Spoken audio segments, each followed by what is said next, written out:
Bismillahirrahmanirrahim. Assalamualaikum warahmatullahi wabarakatuh. Bismillah, alhamdulillah, wassalatu wassalamu ala habibillah, Sayyidina Muhammad ibn Abdullah, wa ala alihi wa sahbihi wa mawalah. Subhanaka la ilma lana illa ma 'allamtana, innaka antal alimul hakim, wa la hawla wa la quwwah illa billahil aliyyil azim. Allahumma rabbi syrah lana sudurana wa yassir lana umurana wahlul 'uqdatam min alsinatina yafqahu aqwalana. Allahumma fakkihna fid din wa 'allimna at-ta'wil birahmatika ya rabbal alamin. Walhamdulillahi rabbil alamin. Alhamdulillah, syukur kepada Allah Subhanahu wa taala di atas segala nikmat kurniaan, di atas segala peluang yang diberikan. Kita dapat bersama kembali di dalam pembacaan kitab hadis Sahih Imam Muslim rahimahullah. Sedar tak sedar kita dah tiba pada siri yang ke-98.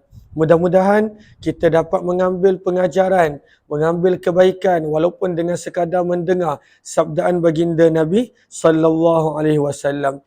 Kita masih lagi berada pada tajuk berkenaan tentang salat dan kita sedang membaca hadis-hadis berkenaan tentang Nabi sallallahu alaihi wasallam melewatkan solat Isyak hingga 1/3 ataupun berlalunya separuh malam.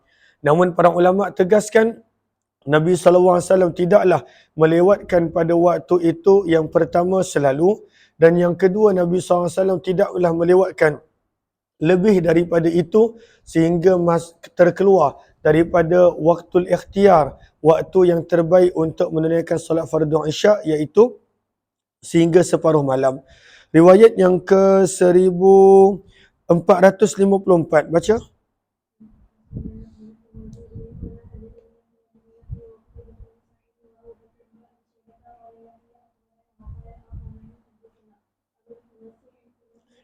Daripada Jabir bin Samurah radhiyallahu anhu, beliau berkata, kana Rasulullah sallallahu alaihi wasallam yuakhiru salat al-isya al-akhirah. Adalah Nabi sallallahu alaihi wasallam pernah melewatkan salat fardu Isyak. Nabi sallallahu alaihi wasallam pernah melewatkan salat fardu Isyak. Terus riwayat seterusnya 1455.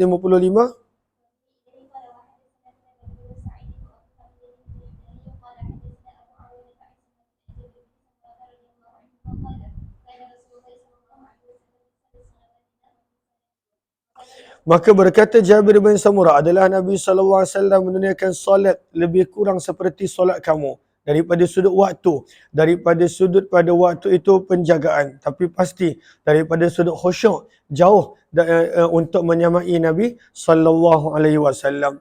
Berkata Jabir, wa kana yuakhirul atamah. Cumanya Nabi SAW punya solat Isyak adalah berbeza daripada kamu. Dan Nabi SAW melewatkan solat Isyak ba'da salatikum syai'ah, berbanding solat kamu sedikit. Maksudnya Nabi SAW punya solat Isyak lewat. Wa kana yukhiffu fis salah, dan Nabi SAW suka untuk meringankan solat, meringkaskan solat. Wa fi riwayati Abi Kamil yukhaffif. Terus 1456, maka satu, kita belajar perbezaan solat Nabi SAW dengan para tabi'in pada zaman Jabir bin Samurah adalah Nabi SAW melewatkan Isyak, yang mana kebanyakannya pada waktu itu mengawalkan Isyak. Dan dalam mazhab Syafi'i pun sunnah untuk mengawalkan Isyak. Dan yang kedua, Nabi SAW selalunya bila menjadi imam, Nabi SAW tidak terlalu lama di dalam bacaan baginda.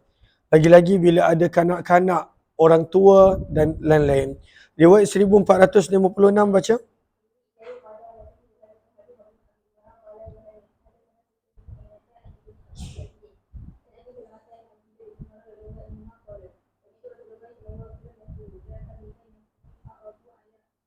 Maka Nabi SAW pada hadis ini menyebut Nabi tidak menyukai para sahabat memanggil solat Isyak dengan nama solatul atamah. Orang Arab mereka memanggil solat Isyak dengan nama solat al-atamah. Walaupun daripada sudut harusnya adalah harus, namun Nabi SAW tidak berapa menyukai nama panggilan ini untuk solat Isyak. Maka daripada Abdullah bin Umar radhiyallahu ta'ala anhu, beliau berkata, aku telah mendengar Nabi SAW bersabda, la taghlibannakumul a'rab, jangan sampai mendapat kemenangan ke atas kamu orang-orang Arab Badui. alasmi salatikum, pada panggilan nama solat kamu. Ala, ketahuilah, innahal isya', nama solat itu adalah solat isya'. Wahum yu'timuna bil ibil, sementara orang Arab Badui memanggil salatul atamah kerana atamah bermaksud yu'timuna bil ibil, menangguhkan perahan susu. Maka itu maksud atamah. Maka Nabi SAW tak menyukai ianya dipanggil atamah, sebaliknya ianya dipanggil dengan nama salatul isya'. 1457 lebih kurang sama baca.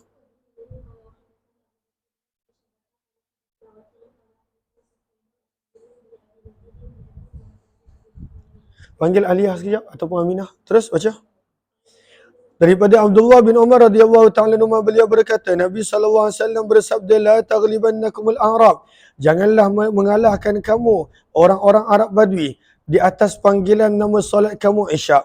Fa innaha, kerana sesungguhnya nama solat isya' tersebut fi kitabillah, ada disebut di dalam Al-Quran sebagai isya'. Panggil Aliyah dengan Aminah. Fa innaha tu'timu bihilabil ibil, kerana al-atabah bermaksud menangguhkan, melewatkan perahan susu unta. Maka itu adalah nama dia salatul atamah. Terus baca.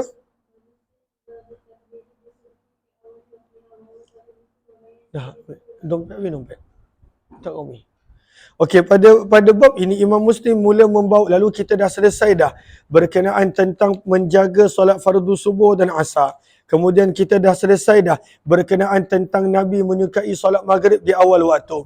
Kemudian kita telah belajar bahawa Nabi SAW akan melewatkan isyak pada sebahagian waktu sehingga separuh malam ataupun pada waktu itu 1/3 malam. Maka di sini Imam Muslim memula membawakan hadis berkenaan tentang mengawalkan subuh pada awal waktu. Sekejap nah. Oh, tak ada. Okay, tak apa, ambil tu. Dah ni dah ada bayar. Okay. Maka Nabi SAW suka untuk mengawalkan subuh pada awal waktu. Wahuwa taghlis. Taghlis bermaksud kegelapan malam.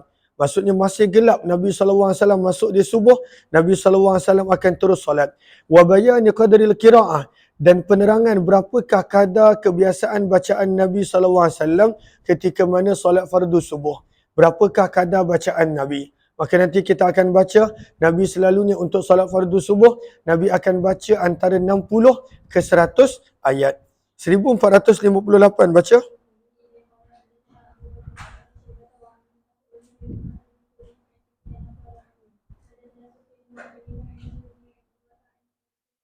Daripada Ummul Mukminin Aisyah radhiyallahu taala anha, anna nisa'al mu'minat, bahawa sesungguhnya wanita-wanita beriman, kunna yusallina subuh, mereka kerap menghadiri solat subuh bersama Nabi sallallahu alaihi wasallam.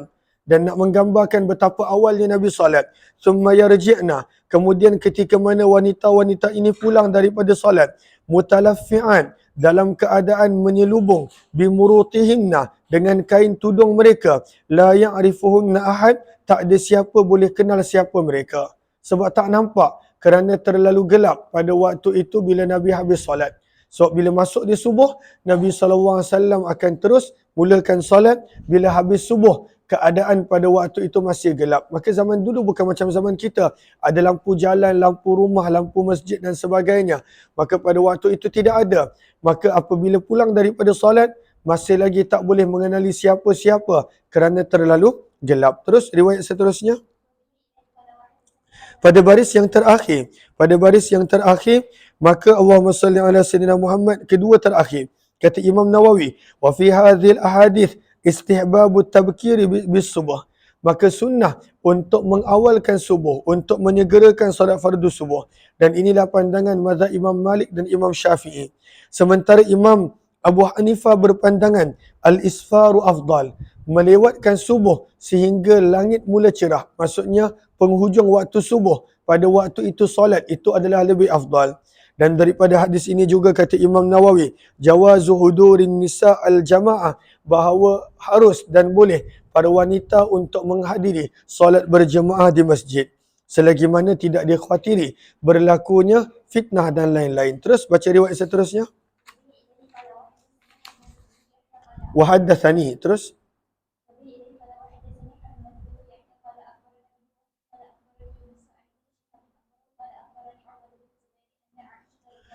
Ummul Mukminin Aisyah radhiyallahu taala anha, isteri Nabi sallallahu alaihi wasallam, berkata, laqad kana nisa'un minal mu'minat, adalah wanita-wanita beriman yashhadnal fajar, mereka akan menghadiri solat fardu subuh ma'a Rasulillah, bersama Nabi sallallahu alaihi wasallam, mutalaffi'atin, dalam keadaan menyelubungi diri mereka, bimurutihinna, dengan kain dan juga tudung mereka, summa yanqalibna, dan apabila dah selesai solat mereka pulang ke rumah masing-masing, wa ma yu'rafna min taghlisi Rasulillah bisalah, masih lagi tidak boleh kenal siapa-siapa kerana terlalu gelap pada waktu itu disebabkan awalnya Nabi SAW selesai solat subuh. Maka daripada sini kita belajar Nabi SAW menyukai untuk subuh, untuk solat di awal waktu. Masuk sahaja subuh, maka Nabi SAW akan menunaikan solat fardu subuh. Terima kasih banyak-banyak kepada yang beri gift. Jazakillah khairah. Moga Allah balas dengan sebaik-baik kebaikan Pinky Promise, Nur Raziah, serta kepada yang lain-lain. Kita dah tiba pada riwayat 1460 daripada kitab hadis sahih Imam Muslim rahimahullahu ta'ala. Terus baca. Sama berkenaan tentang para wanita bila mereka pulang daripada masjid bersama dengan Nabi solat fardu subuh, tak dikenali mereka kerana terlalu masih lagi gelap, dan awalnya Nabi SAW pada waktu itu menyelesaikan solat fardu subuh. Baca sampai habis.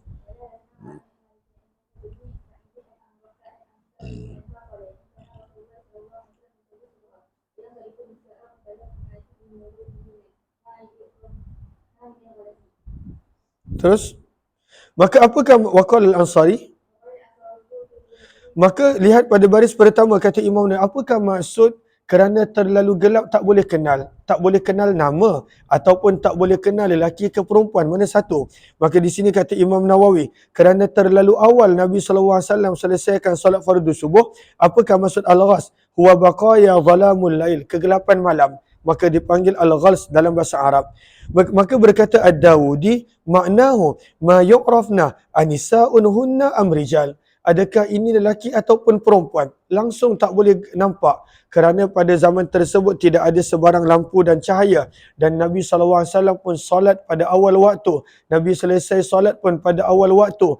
Maka pada waktu itu kerana masih gelap, tak diketahui adakah ini lelaki ataupun perempuan, kerana pada waktu itu semuanya adalah nampak sama. Radhiyallahu ta'ala anhunna. Terus baca. 1461.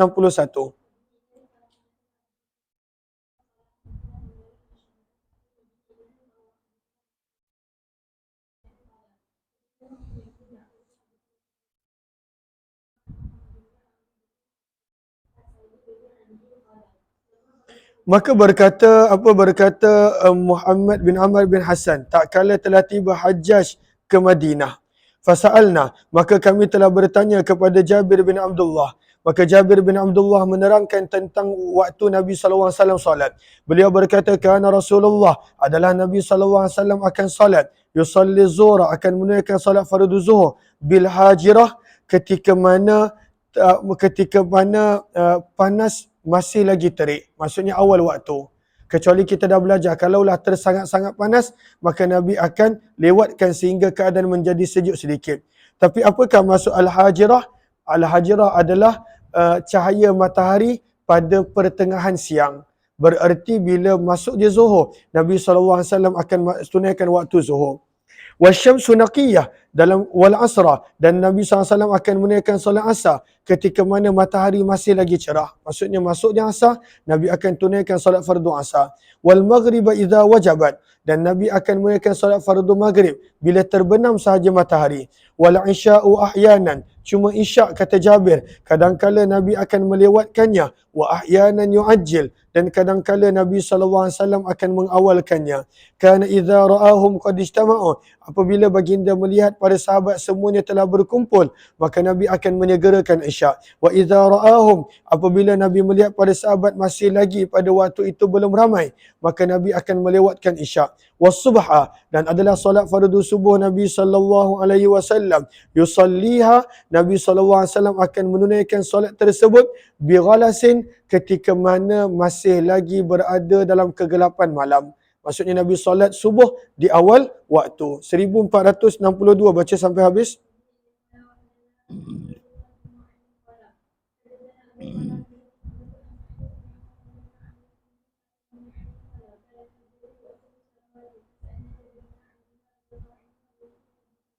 Maka Hajjaj bin Yusuf ketika mana dia menjadi gubernur, dia suka untuk melengahkan solat. Dan ini menjadi kebiasaan pada pemerintah-pemerintah kerajaan Banu Umayyah. Mereka pada waktu itu suka untuk melewatkan solat. Dan itulah yang berlaku juga kepada permulaan pemerintahan Umar bin Abdul Aziz. Bukan waktu dia jadi khalifah, ketika mana dia menjadi gubernur. Sebab itulah kebiasaan pemerintah-pemerintah Banu Umayyah. Sehinggalah para sahabat tegur. Maka akhirnya sebahagian mereka mula solat pada awal waktu. Terus baca.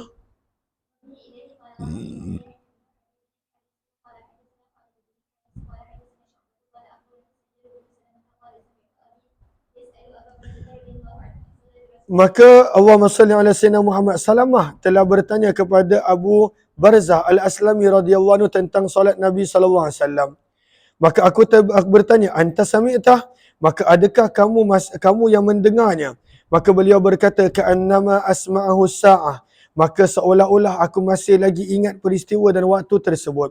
Maka beliau berkata, aku telah mendengar ayahku bertanya berkenaan tentang solat Nabi sallallahu alaihi wasallam. Maka pada waktu itu Abu Barzah menjawab, kana la yubali ba'da ta'khiraha, qala ya'ni al-isya'. Maka berkata Abu Barzah, kadangkala Nabi sallallahu alaihi wasallam tidak pada waktu itu mengambil berat untuk melewatkan isyak. Maksudnya kadangkala Nabi lewatkan isyak.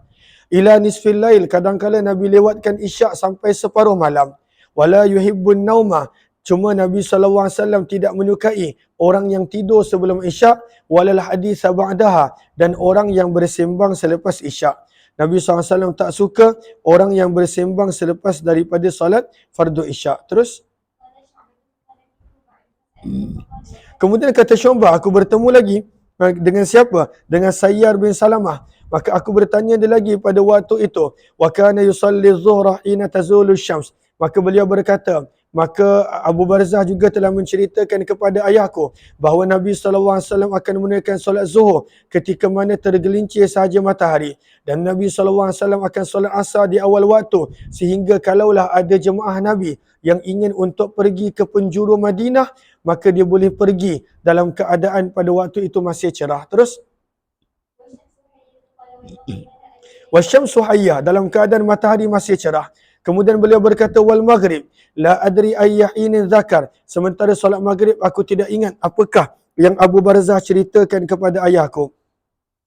Kemudian beliau berkata, summa laqituhu, kata Syu'bah, aku berjumpa lagi dengan beliau.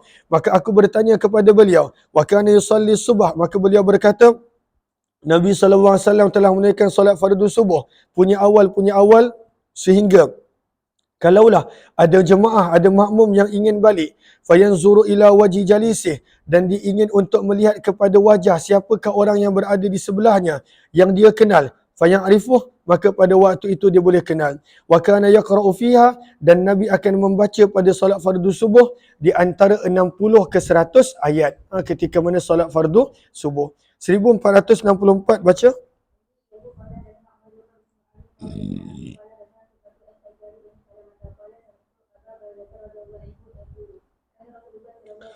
Adalah Nabi SAW tidak menyukai, la yubali, tidak mengambil berat sebahagian daripada penglewatan solat isyak sampai separuh malam. Maksudnya Nabi SAW, apa maksud la yubali? Nabi kerap pada waktu itu kadangkala melewatkan solat isyak sampai separuh malam. Dan Nabi tidak menyukai orang untuk tidur sebelum isyak. Walal hadis ba'daha, dan Nabi tidak menyukai orang yang bersembang selepas isyak. Maka perbuatan sembang lepas isyak zaman kita dah menjadi kebiasaan. Tapi itu adalah perbuatan yang Nabi tak suka. Dan sembang yang macam manakah pada waktu itu, kata para ulama, adalah makruh. Lihat pada baris yang kedua, tiga. Kata Imam Nawawi, baris yang keempat, minta maaf. Wal makruh minal hadis ba'dal isya' maka nafil umur allati la maslahata fiha. Perkara yang sia-sia, yang tak ada faedah, tak ada manfaat, maka bersembang lepas isyak adalah sesuatu yang makruh. Maka sebab itu digalakkan lepas isyak untuk tidur, supaya pada waktu itu boleh bangun awal untuk solat dan juga lain-lain. Terus baca. Terus.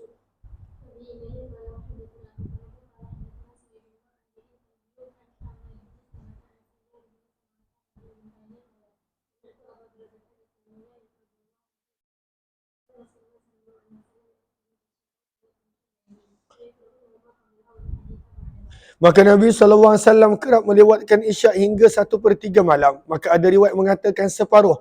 Maka kesemuanya adalah betul. Kadangkala Nabi melewatkan sampai 1/3 malam. Kadangkala Nabi melewatkan sampai separuh malam. Wa yakrahun nauma qablaha. Nabi tidak menyukai untuk tidur sebelum daripada solat fardu isyak. Wal hadithu ba'daha. Dan Nabi SAW tidak menyukai untuk bersembang selepas daripada isyak. Wa kana yaqra'u fi salatil fajar. Dan Nabi SAW akan membaca pada solat fardu subuh di antara 100 hingga ke 60 ayat. Wa kana yansarifu hina ya'rifu ba'duna wajha ba'din. Dan kemudian apabila kami pulang daripada selesai menunaikan solat subuh, maka kami boleh mengenali di antara satu sama lain. Maka daripada sini bukanlah bertentangan. Tadi hadis kita baca yang wanita bila balik tak boleh kenal, yang lelaki bila balik boleh kenal. Maka sebenarnya kata para ulama, bila selesai solat fardu subuh, para wanita akan balik dulu. Para lelaki mereka akan kekal berada di masjid supaya tidak bertembung di jalan dan sebagainya. Bila para wanita semua dah balik, maka barulah para lelaki pada waktu itu akan balik, dan ada sebahagian mereka yang duduk sehingga matahari terbit bersama dengan Nabi SAW untuk berzikir, berdoa dan sebagainya. Bab yang ke-39. Bab yang ke-39 adalah berkenaan tentang makruh melewatkan solat daripada waktunya. Yang waktunya yang awal. Makruh untuk melewatkan solat daripada waktunya yang mukhtar, yang awal. Wa ma yaf'aluhu al-ma'mum. Dan apakah seorang makmum patut buat yang biasa solat berjemaah kalaulah imamnya pada waktu itu suka melewatkan solat? Maka zaman kita tak macam dulu. Yang menjadi imam adalah orang yang dilantik. Zaman dulu, pada zaman Nabi, para sahabat, para tabi'in, yang menjadi imam mestilah yang pada waktu itu pemerintah. Maksudnya, kalaulah siapa yang jadi ketua negara, dia kena jadi imam untuk masjid berdekatan dengan dia. Siapa yang menjadi menteri, dia kena menjadi imam. Siapa yang menjadi ketua kampung, dia kena menjadi imam. Automatik. Tidak ada jawatan imam yang dibuka, hanya ada muazzin pada zaman tersebut, tapi jawatan imam, siapa yang diberikan kuasa, automatik pada waktu itu dia kena menjadi imam. Maka sebahagian pemimpin pada zaman Banu Umayyah bermula, pada waktu itu mereka mula melewatkan solat. Maka sebab itu dibawakan hadis ini, apakah yang patut dilakukan kalaulah pada waktu itu Allahumma salli ala sayyidina Muhammad, seseorang itu, apakah yang patut dilakukan kalaulah seseorang itu dia berjumpa dengan imam daripada kalangan pemimpin yang melewatkan solat fardu. Terus baca hadis.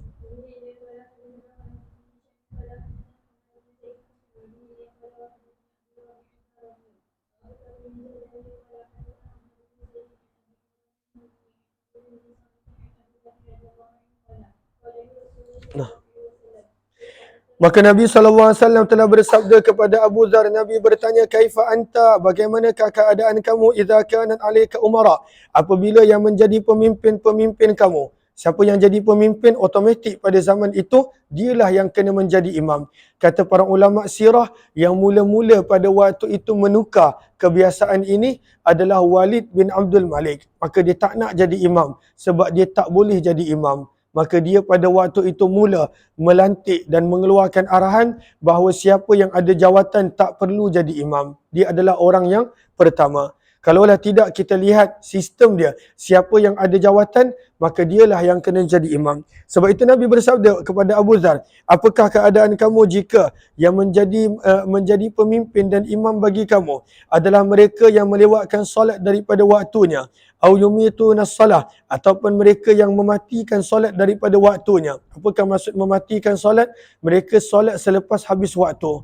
Dan ini berlaku sewaktu kerajaan Banu Umayyah, ada yang pada waktu itu hanya solat selepas dah habis waktu solat. Maka Abu Dzar berkata, "Fama ta'muruni? Apakah engkau akan perintahkan aku wahai Rasulullah?" Maka sabda Nabi, "Shalli salata li waqtiha." Salatlah, tunaikanlah solat pada awal waktu. Fa in adraktaha ma'ahum, maka kemudian jika kamu mampu untuk tetap bersama dengan mereka, fasalli, maka solatlah sekali lagi. Fa innaha laka nafilah, maka solat kamu yang kedua bersama dengan para pemimpin kamu, itu akan menjadi solat nafil. Walam yadhkur halaf an waqtiha.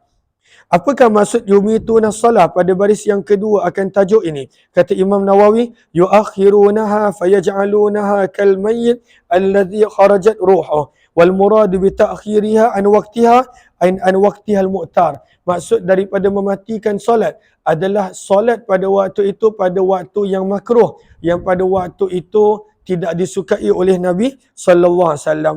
Bukanlah maksud pada waktu itu solat tersebut menjadi qada, kata Imam Nawawi rahimahullahu taala. Terus baca. Minta maaf, pada perenggan seterusnya, baris yang ke-6 daripada 5 daripada bawah, kata Imam Nawawi, fiqhul hadis wa fi hadzal hadis, daripada hadis yang kita baca tadi kita dapat pengajaran galakan untuk solat di awal waktu. Maka kalaulah pemimpin yang menjadi imam pada waktu itu melewatkan solat, maka Nabi suruh untuk tetap solat di awal waktu. Maka ini pengajaran yang pertama.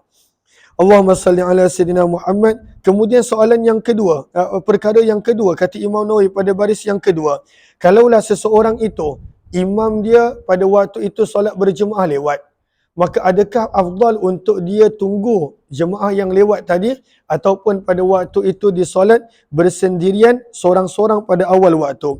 Fahalil afdal al-iktisaru ala fi'liha munfaridan, solat sendiri-sendiri awal waktu, amil iktisar ala fi'liha jama'atan, ataupun tunggu jemaah walaupun pada waktu itu di akhir waktu.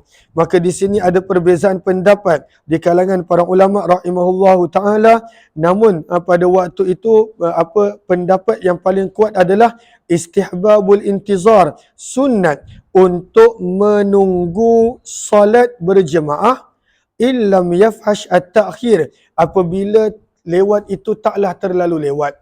Nak menunjukkan kepada kita besarnya pahala jemaah. Maka kalaulah jemaah itu dilewatkan, maka tunggu solat berjemaah dengan syarat tidaklah terlalu lewat.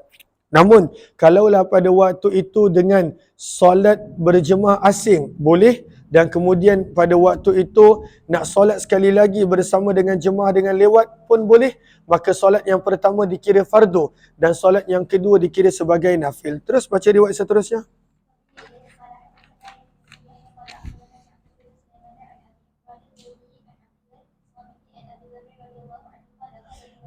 Abu Dzar berkata, Nabi SAW telah bersabda kepadaku, wahai Abu Dzar, innahu sayakunu ba'di umara, sesungguhnya kelak akan datang selepas kewafatanku beberapa pemimpin, yumituna salah, mereka akan melewatkan solat. Maka kata Imam Nawawi rahimahullahu taala pada baris yang keempat, fihi dalilun min dalailin nubuwah, ini adalah antara mukjizat Nabi sallallahu alaihi wasallam. Nabi sallallahu alaihi wasallam memaklumkan sesuatu yang bakal berlaku melalui wahyu, yang mana kata Imam Nawawi, wa qad waqa'a hadza fi zamani Bani Umayyah, sewaktu era pemerintahan Bani Umayyah menjadi kebiasaan pemimpin mereka pada waktu itu melewat-lewatkan solat.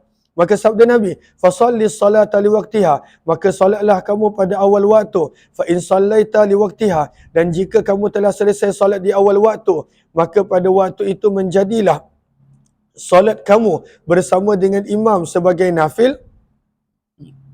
Wa illa kunta, dan kalaulah pada waktu itu kamu tak solat bersama dengan jemaah yang lewat tadi, maka kamu telah menjaga ahrazta, kamu telah menjaga solat kamu. 1468 baca.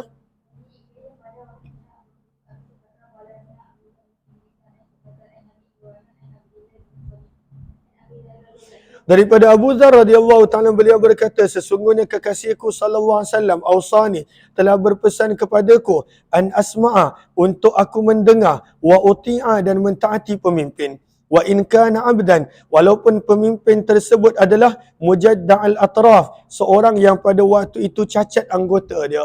Maka Nabi SAW menyuruh untuk mentaati pemimpin, nak mengelakkan daripada kerosakan dan fitnah yang lebih besar. Namun walaupun pada waktu itu perlu mentaati pemimpin, kata Abu Dhar, Nabi juga telah berpesan kepadaku untuk aku sentiasa menunaikan solat pada awal waktu. Fa in adraktal qauma, maka jika kamu nak solat sekali lagi bersama dengan jemaah yang lewat, dalam keadaan pada waktu itu mereka telah selesai solat, kunta qad ahrasta salataka, maka kamu telah menjaga solat kamu. Dan kalaulah kamu sempat nak solat sekali lagi bersama dengan jemaah yang lewat tadi, kanat laka nafilah, maka itu akan menjadi nafil bagi kamu. Kalau kita perasan, kata Imam Nawawi, kenapa Nabi SAW suruh solat sekali lagi bersama dengan jemaah, nak mengelakkan pada waktu itu daripada sangkaan. Kenapa sahabat Nabi tak solat berjemaah bersama? Kenapa orang itu tak solat berjemaah bersama? Maka Nabi kata solat di awal waktu dan join juga jemaah yang lewat tadi. Maka jemaah yang lewat tadi, solatnya dikira sebagai nafil bagi kamu kerana kamu telah selesai menunaikan solat fardu di awal waktu. Jelas ke jelas? Baca.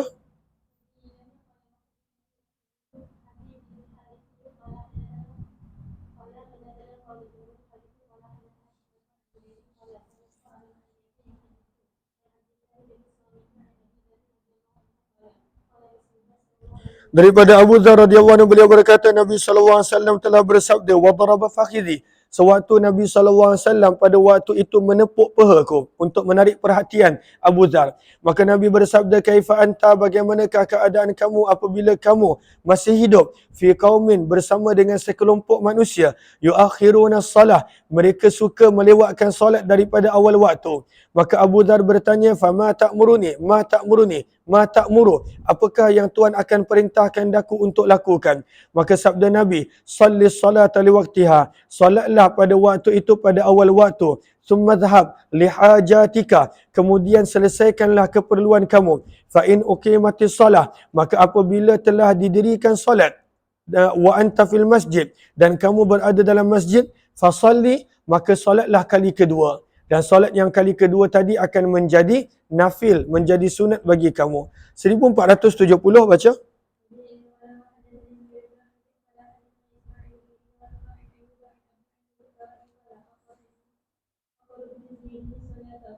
Maka salah seorang daripada pemimpin Kufah yang bernama Ibnu Ziyad, maka Ibnu Ziyad dia suka melewatkan solat. Dia salah seorang daripada Governor Kufah yang dilantik pada zaman Abdul Malik bin Marwan.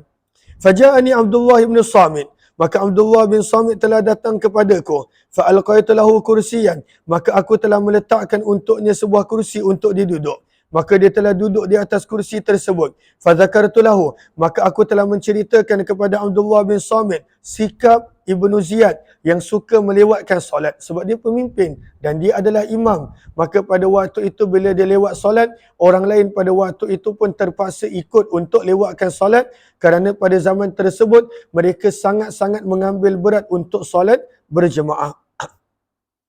Fa'adda ala syafatih, maka pada waktu itu Abdullah bin Samit telah menggigit bibirnya kerana marah.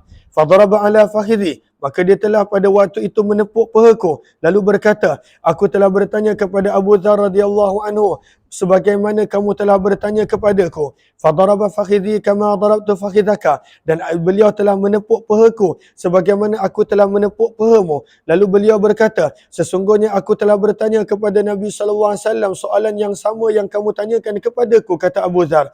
Maka Nabi telah menepuk pahaku sebagaimana aku telah menepuk pahamu, wahai Abdullah bin Samit. Maka Nabi bersabda, salli salata liwaqtiha, tunaikanlah salat pada awal waktu. Fa in adraktaka salatu ma'ahum, maka jika kamu berkesempatan untuk salat sekali lagi bersama dengan mereka, fasalli, maka salatlah. Wala taqul, dan janganlah kamu berkata, inni qad sallaitu, sesungguhnya aku telah salat, fala usalli, maka aku pada waktu itu tidak lagi salat.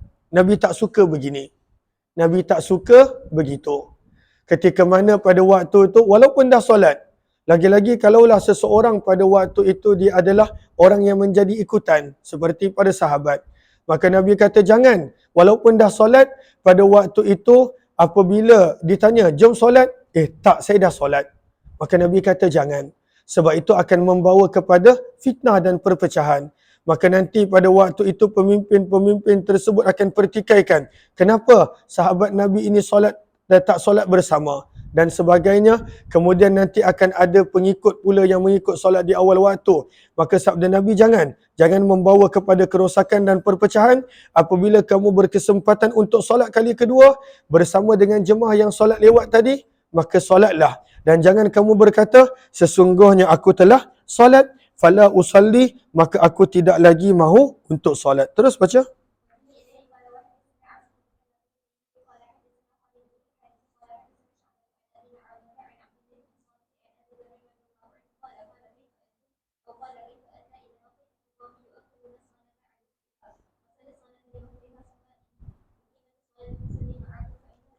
Maka sabda Nabi SAW, iza uqimat,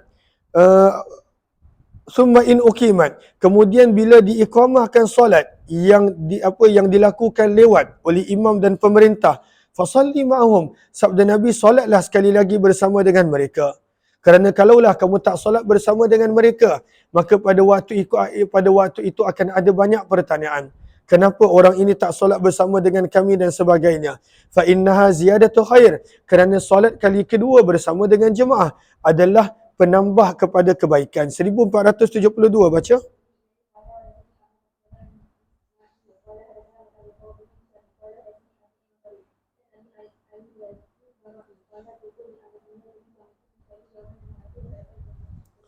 Maka daripada riwayat ini menyebut bahawa beliau telah berkata kepada Abdullah bin Samit, iaitu Abu Aliyah, nusalli yaumal jum'ah khalfa umara. Kami apabila solat Jumaat di belakang para pemimpin, mereka pada waktu itu suka melewatkan solat. Ini pada zaman Khalifah Banu Umayyah. Maka pada waktu itu Abdullah bin Samit telah memukul pahaku dengan pukulan Auja'atni, yang telah menyakitkanku, dan beliau menceritakan kisah di antara beliau dengan sahabat Nabi Abu Dzar Al-Ghifari radhiyallahu anhu. Terus maka kata Abdullah bin Samit, aku pun telah tanya soalan yang sama kepada Abu Dzar. Maka Abu Dzar juga telah memukul pahaku. Abu Dzar berkata, aku juga telah bertanya kepada Nabi SAW tentang solat yang sama. Apakah yang patut dibuat ketika mana solat fardu berjemaah dilewatkan? Maka sabda baginda, sallu salata li waqtiha, salatlah kamu pada awal waktu. Waj'alu salatakum ma'ahum nafilah, dan jadikanlah kamu solat kamu kali kedua bersama dengan para jemaah pada waktu itu sebagai solat nafil. Kemudian beliau berkata, waqala Abdullah, dan Abdullah telah berkata, zukirali anna Nabiya sallallahu alaihi wasallam daraba fakhidha Abi Dzar, dan telah disebutkan kepadaku bahawa Nabi juga telah memukul paha Abu Dzar ketika mana Abu Dzar bertanya soalan ini kepada Nabi SAW. Pukulan itu bukanlah nak menyakitkan, untuk menarik perhatian. Bab yang ke-40 berkenaan tentang kelebihan solat berjemaah.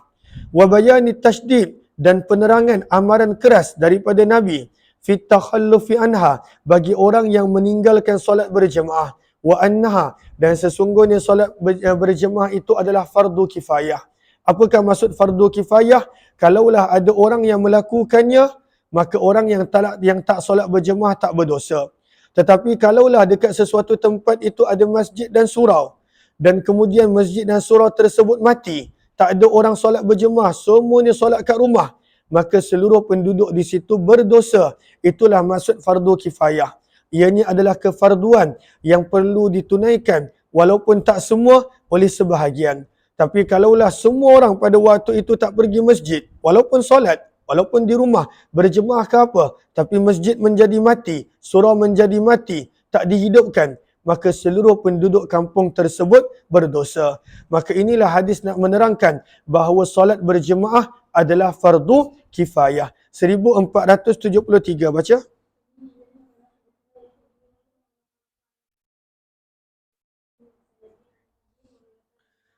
Daripada Abu Hurairah radhiyallahu taala anhu, sesungguhnya Nabi sallallahu alaihi wasallam bersabda, salatul jamaah, solat secara berjemaah lebih baik daripada solat salah seorang daripada kamu wahdah, bersendirian, bi 25 juz'ah, sebanyak 25 kali ganda. Bayangkan 25 kali ganda. Kalaulah kita dapat peluang kerja dekat satu tempat dapat 1,000, kerja dekat tempat yang kedua dapat 25,000. Tak ada orang yang pada waktu itu begitu cerdik nak pergi dekat tempat yang bagi gaji 1,000. Semua orang pada waktu itu akan pergi yang ke tempat yang 25,000. walaupun pada waktu itu jauh sedikit daripada rumah, walaupun pada waktu itu perlu melalui cabaran sedikit sebanyak. Maka itulah kelebihan solat berjemaah 25 kali ganda berbanding dengan solat bersendirian yang mana pada waktu itu pahalanya tidaklah sama dengan solat berjemaah. 1478 baca.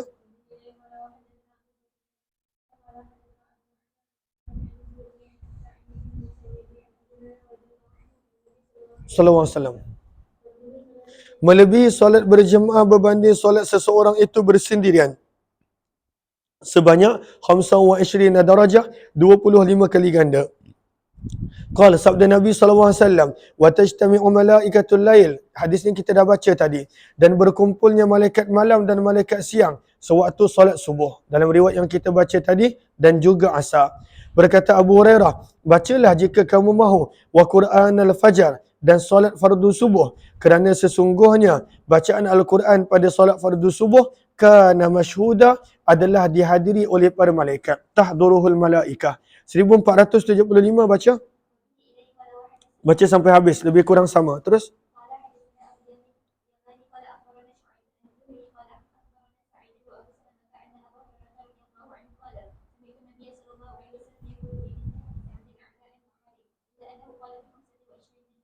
Terus.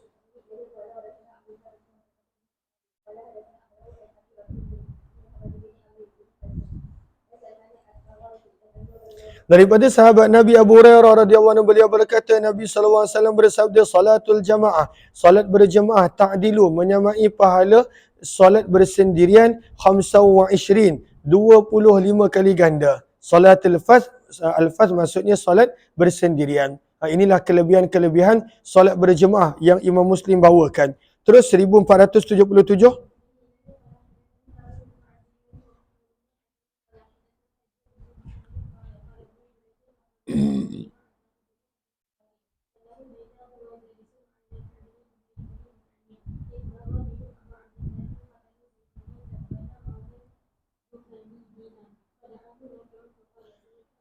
Kata Nafi, aku telah mendengar sahabat Nabi Abu Hurairah berkata, Nabi SAW bersabda, salatum ma'al imam, salat bersama dengan imam adalah lebih afdal daripada salat bersendirian sebanyak 25 kali ganda. Maka mana satukah pada waktu itu kita nak ambil? Ada riwayat menyebut 25 kali ganda, ada riwayat menyebut 27. Kata Imam Nawawi pada baris pertama, tajuk ini, kata Imam Nawawi, al-jam'u baina mukhtalifil ahadis. Cara nak menggabungkan di antara hadis yang ada perbezaan. Maka lihat kepada baris bawah dia. Maka ada 3 cara untuk menggabungkan. Yang pertama, kata Imam Nawawi, la munafah bainahuma. Fadhikrul qalil la yanfil kathir. Tidak ada percanggahan. Maka pada waktu itu sama ada Nabi sebut 25 ataupun 27, maka pada waktu itu dalam 27 ada 25. Maka pada waktu itu tidak ada percanggahan.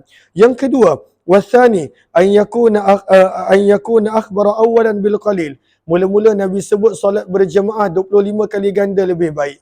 Kemudian Nabi telah dimaklumkan oleh Allah Subhanahu wa taala adanya penambahan, maka barulah Nabi sallallahu alaihi wasallam sebut 27. Maka ini pandangan yang kedua. Al-thalith annahu yakhtalifu bi ikhtilafi ahwalil musallin. 25 dan 27 bergantung kepada cara orang tersebut solat.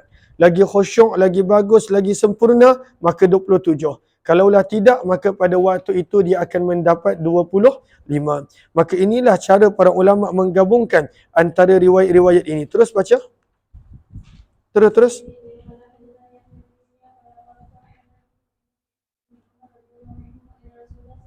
Sabda Nabi SAW, solat berjemaah lebih afdal daripada solat bersendirian bisa 27 darajah sebanyak 27 kali ganda. 1479, baca laju sikit.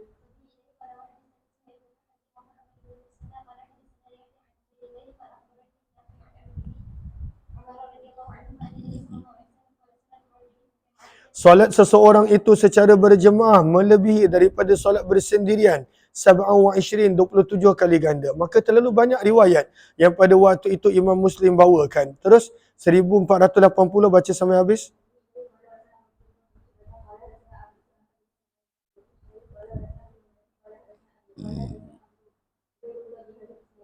Terus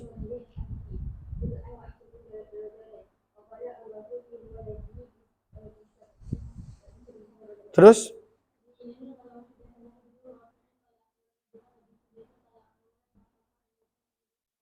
daripada Abdullah bin Umar radhiyallahu taala anhu, daripada Nabi SAW baginda bersabda, solat berjemaah lebih baik sebanyak bid'ah wa ishrin, lebih 20 kali. Maka Nabi tak sebut 25 ataupun 27, umum pada waktu itu lebih daripada 20 kali ganda kelebihan solat berjemaah. 1482 terus. Maka bermula daripada sini nak menerangkan bahawa Nabi tak suka kalaulah ada orang tak datang solat berjemaah. Nabi tak suka. Sehingga Nabi SAW pernah menzahirkan keinginan untuk baginda membakar rumah mereka. Maka pada waktu itu nak menggambarkan betapa Nabi mengambil berat tentang solat berjemaah di Masjid Surau, walaupun Nabi tak bakar, tapi Nabi menzahirkan keinginan tersebut. Terus 1482.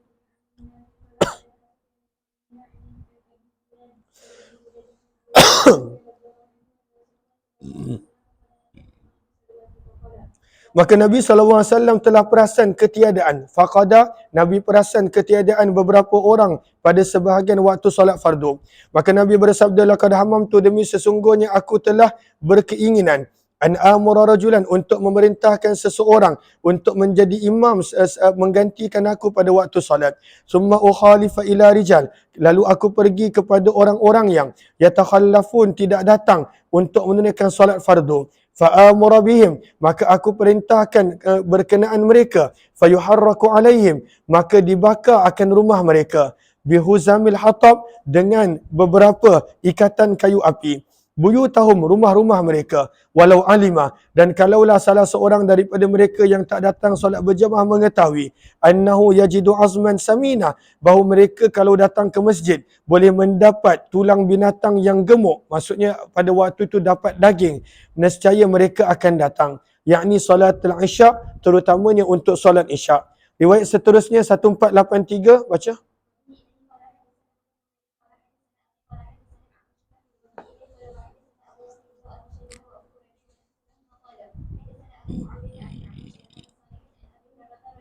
Daripada Abu Hurairah radhiyallahu anhu, beliau berkata, Nabi SAW bersabda, inna athqala, sesungguhnya solat yang paling berat untuk orang munafik datang melakukan di Masjid Surau adalah solat isyak dan subuh. Walau ya'lamun, dan kalaulah orang yang tak datang masjid tahu ataupun surau mereka tahu apa yang terdapat daripada kelebihan solat fardu isyak dan fardu subuh, la atauhuma, nescaya mereka akan datang untuk menghadiri solat fardu subuh dan isyak berjemaah, walau habwa, walaupun terpaksa merangkak. Walaqad hamamtu, dan demi sesungguhnya sabda Nabi, aku telah berkehendak an amura bis salah, untuk pada waktu itu solat dilaungkan iqamah, fatuqamah, thumma amura rajulan, kemudian aku perintahkan seorang lelaki yang lain, fayusalli bin nas, lalu dia menjadi imam bagi orang ramai, thumma antaliku ma'i birijalin ma'hum, kemudian aku membawa bersama denganku beberapa orang, dan pada waktu itu bersama dengan mereka huzamun min hatab, ada beberapa ikatan kayu api, ila qaumin, kepada mereka yang la yashhaduna salah, tidak menghadiri solat berjemaah, fa uharriqu alaihim buyutahum, maka aku sendiri yang akan membakar rumah-rumah mereka dengan api. Ini daripada sudut nak terangkan betapa Nabi mengambil berat tentang solat berjemaah, dan Nabi SAW pada waktu itu tidak selesa kalaulah pada waktu itu ada yang tidak datang solat berjemaah. Maka lihat pada baris yang kedua, kata Imam Nawawi, daripada hadis-hadis seperti ini ada sebahagian yang menjadikan dalil bahawa solat fardu jemaah adalah satu kewajipan individu. Setiap orang kena solat berjemaah. Dan inilah pandangan Atta, Auza'i, Imam Ahmad, Abu Thawr, Ibn al-Munzir dan Ibn Khuzaimah serta banyak lagi yang lain. Wa qala al-jumhur, majoriti para ulama menyebut bahawa solat berjemaah bukanlah fardu ain, dan mereka telah berselisih pendapat sama ada solat berjemaah adalah sunnah ataupun fardu kifayah. Maka dalam mazhab Syafi'i, solat berjemaah adalah fardu kifayah. Kalaulah semua orang pada waktu itu tak solat berjemaah, lalu menjadi mati dan tak hidup surau ataupun masjid di tempat tersebut, maka seluruh penduduk kampung tersebut berdosa selagi mana pada waktu itu tak dimulakan solat berjemaah. Lalu kalaulah surau tersebut sampai jadi mati, katakanlah 10 tahun, 10 tahun, semua orang yang berada di situ berdosa. Walaupun mereka solat dekat rumah, walaupun berjemaah dekat rumah, tapi kerana asbab menjadikan matinya rumah Allah, maka itulah maksud daripada fardu kifayah untuk solat berjemaah. Kemudian kata para ulama, kenapa Nabi SAW nak membakar rumah-rumah ini? Maka pada baris yang ketiga, bi anna haula'il mutakhallifina kanu munafikin. Nabi pada waktu itu menzahirkan keinginan nak bakar kerana mereka ini adalah golongan-golongan munafik. Mereka ini adalah golongan munafik. Sebab itu Nabi SAW ingin untuk membakar rumah mereka. Terus baca riwayat seterusnya. Tapi Nabi tak bakar pun. Nabi sekadar menzahirkan keinginan baginda. Terus,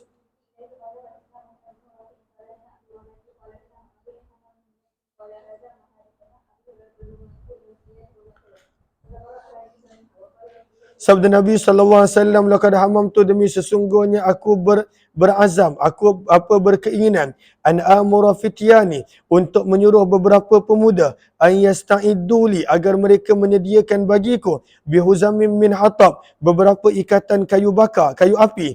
Lalu aku menyuruh orang lain untuk menjadi imam menggantikanku. Summa tuharraku buyutun, lalu kemudian aku membakar rumah-rumah orang yang pada waktu itu berada di dalamnya, dalam kurungan, yang tidak menunaikan solat di masjid ataupun surau. 1485 baca sampai habis.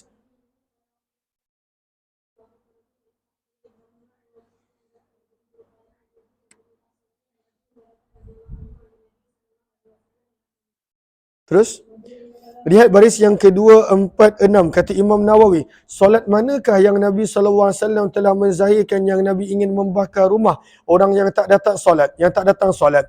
Maka kata Imam Nawawi, ada mengatakan itulah solat isyak, seperti yang kita baca juga dalam hadis 1482.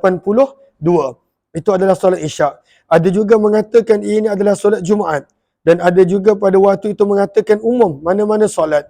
Dan inilah beberapa riwayat yang kita baca. Kita akan sambung pada jam 12 suku insya-Allah. Kita akan sambung pada jam 12 suku, bermula riwayat 1486 insya-Allah. Terima kasih semua. Jumpa lagi insya-Allah.